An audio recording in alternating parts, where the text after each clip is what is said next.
Hello, my dear students. Welcome to my class. I, Dr. Swati Pandya, welcomes you. We are continuing the chapter 2, Sexual Reproduction in Flowering Plants. Last time we have discussed about the structure of mature embryo sac. Even we have discussed about the development of anther. Both are important, and the gamete transfer, it will include one of the important event, pollination. So today we are going to start with the same topic, pollination.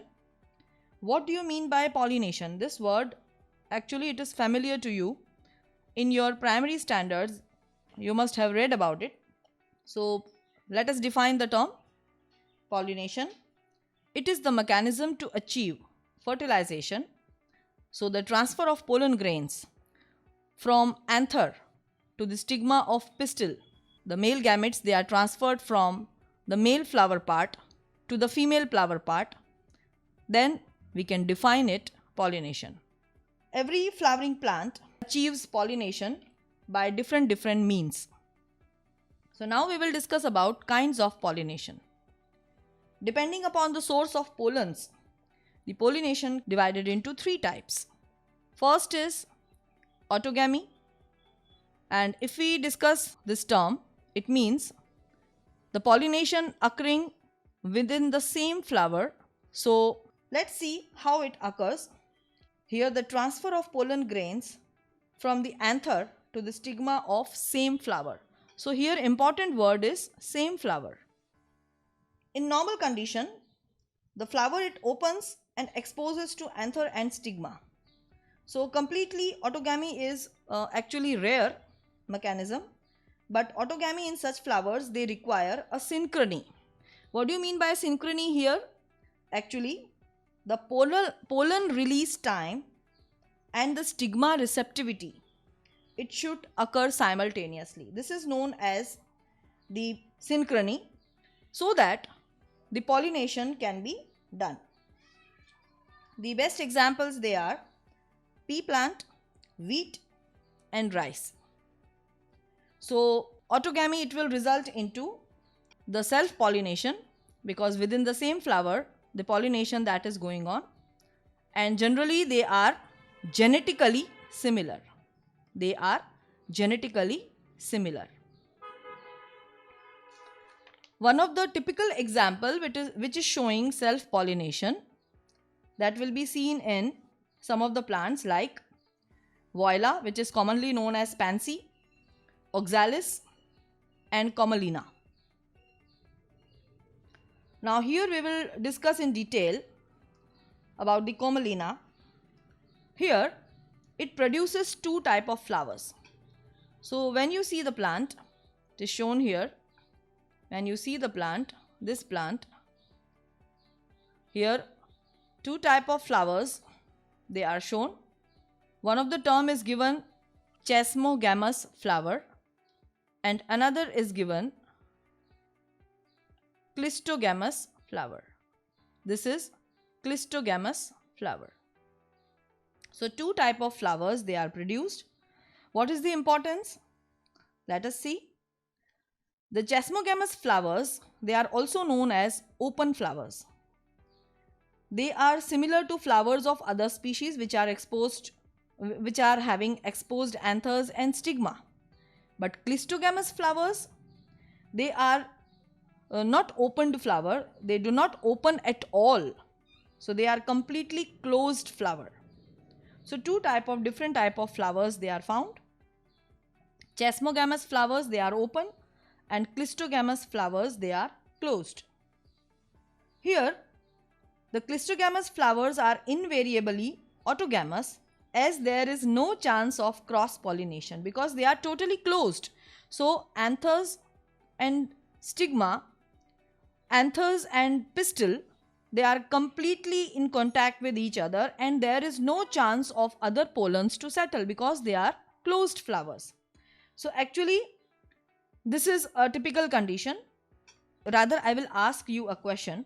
Do you think that the clistogamy is advantageous or disadvantageous? So just think about it.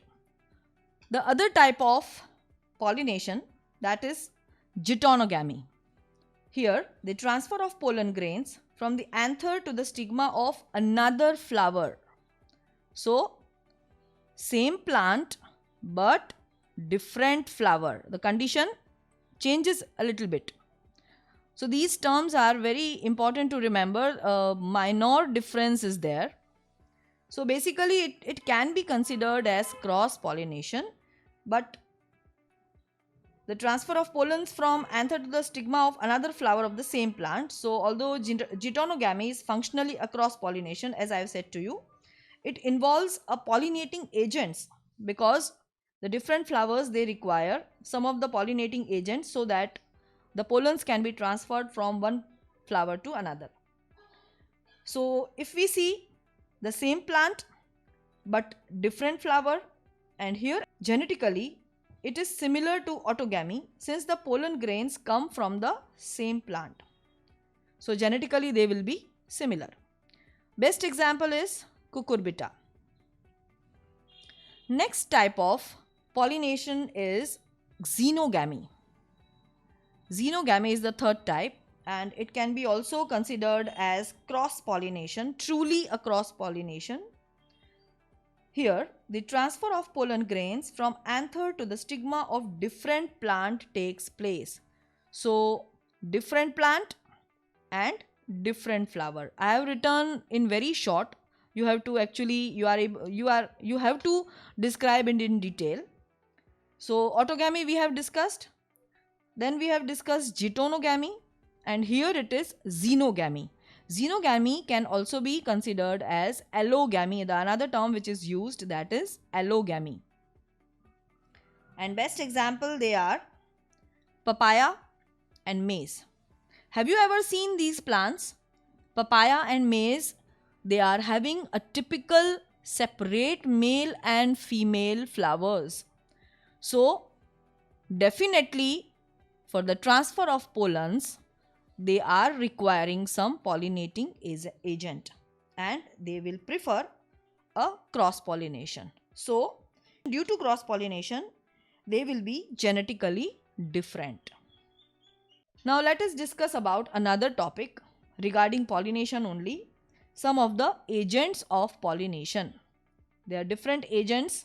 Actually, these agents, they are categorized into two types basically. Abiotic agent. So, abiotic agents generally require, they generally include non-living things, wind or water. So, they are included in abiotic agents. But only small portions of plants, they use this mechanism. Here, pollen grains come in contact with the stigma, and it is a chance factor in both wind and water pollination. And to compensate this, there are very uncertainties that through the breeze of wind or through water, many of the pollen grains, they can be lost. So, flower has to produce enormous amount of pollens so that the chances of loss can be compensated.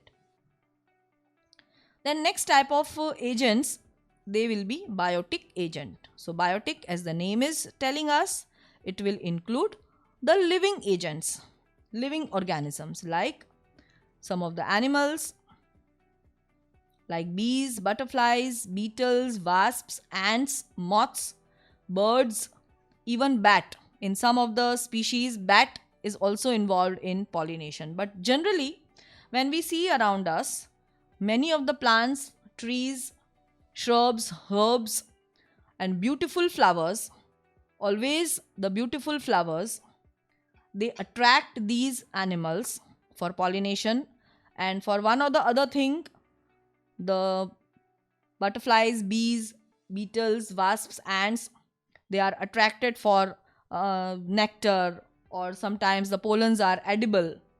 So, by coming on the flowers, the pollens, they stick to their legs and they can be pollinated. In next, we will see the detail about abiotic and biotic agents.